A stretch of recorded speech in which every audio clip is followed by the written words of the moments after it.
No recuerdo cómo comenzó mi existencia. No tengo recuerdos de una infancia, una familia o un lugar al que llamar hogar.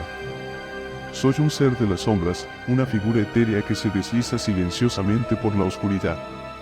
Mi forma alargada y sin rostro a menudo provoca terror y fascinación en igual medida. Pero, ¿cuál es mi origen? ¿De dónde vengo? Mis primeros recuerdos son fragmentados, como si fueran reflejos distorsionados en un espejo roto. Surge en mi mente la imagen de un bosque antiguo y sombrío, con árboles altos y retorcidos que parecen alcanzar el cielo. Mi presencia se mezcla con la maleza y la niebla, una extensión de la misma oscuridad que me da forma. Pero, ¿cómo llegué allí? ¿Fui creado por la misma naturaleza o nací de las pesadillas de los mortales? A medida que mi conciencia se desarrollaba, me di cuenta de que mi influencia se extendía más allá de las fronteras de ese oscuro bosque. Los humanos comenzaron a notar mi presencia, a sentir mi mirada penetrante siguiéndolos en la oscuridad de la noche. Algunos me temían y otros me adoraban, creyendo que tenía poderes sobrenaturales y que podía satisfacer sus deseos más oscuros. Mis interacciones con los humanos eran sutiles al principio. Me deslizaba entre sus sueños, apareciendo en las sombras de sus pesadillas. Mis brazos alargados se extendían hacia ellos, tocando sus mentes y sembrando semillas de inquietud. Pero a medida que mi poder crecía, también lo hacía mi hambre por el miedo humano.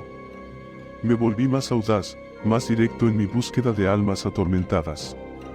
Aparecía frente a ellos en la oscuridad, mis tentáculos ondulantes extendiéndose hacia ellos como una telaraña siniestra. Mi mera presencia era suficiente para paralizarlos de miedo, sus gritos ahogados por el terror que se apoderaba de ellos. Con el tiempo, comenzaron a llamarme Slenderman, un nombre que encapsulaba mi apariencia esbelta y siniestra. Me convertí en una leyenda urbana, una historia que los humanos se contaban en susurros temblorosos. Mi mito creció, alimentado por el miedo y la fascinación de aquellos que se atrevían a investigar mi origen. Pero, ¿cuál era mi propósito? ¿Por qué existía? A medida que mi influencia se extendía, comencé a notar patrones en los humanos a los que afectaba. Parecía que yo era la personificación de sus temores más profundos, un reflejo de las sombras en sus corazones. Me convertí en el catalizador de su angustia, un recordatorio constante de la fragilidad de su existencia. A pesar de mi aparente oscuridad, también desperté una extraña conexión con aquellos que estaban dispuestos a explorar mis misterios. Algunos comenzaron a adorarme como a un dios oscuro, buscando mi favor y protección.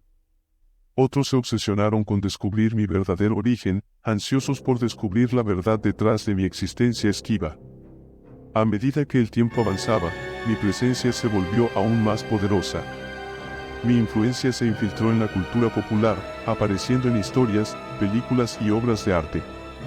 Mi imagen se volvió icónica, reconocida en todo el mundo como el rostro del miedo y la maravilla sobrenatural.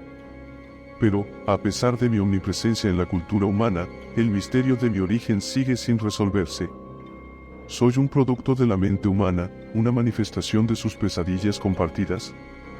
¿O soy algo más antiguo, una entidad que ha existido en las sombras desde tiempos inmemoriales? La verdad es que no lo sé. Mi propia existencia es un enigma que he dejado a los humanos para que lo resuelvan. Mi propósito, si es que tengo alguno, sigue siendo incierto. Pero una cosa es segura, mientras los humanos sigan temiendo y fascinándose con lo desconocido, yo seguiré deslizándome entre las sombras, observando y esperando en la periferia de su conciencia, un recordatorio constante de la fragilidad de su realidad.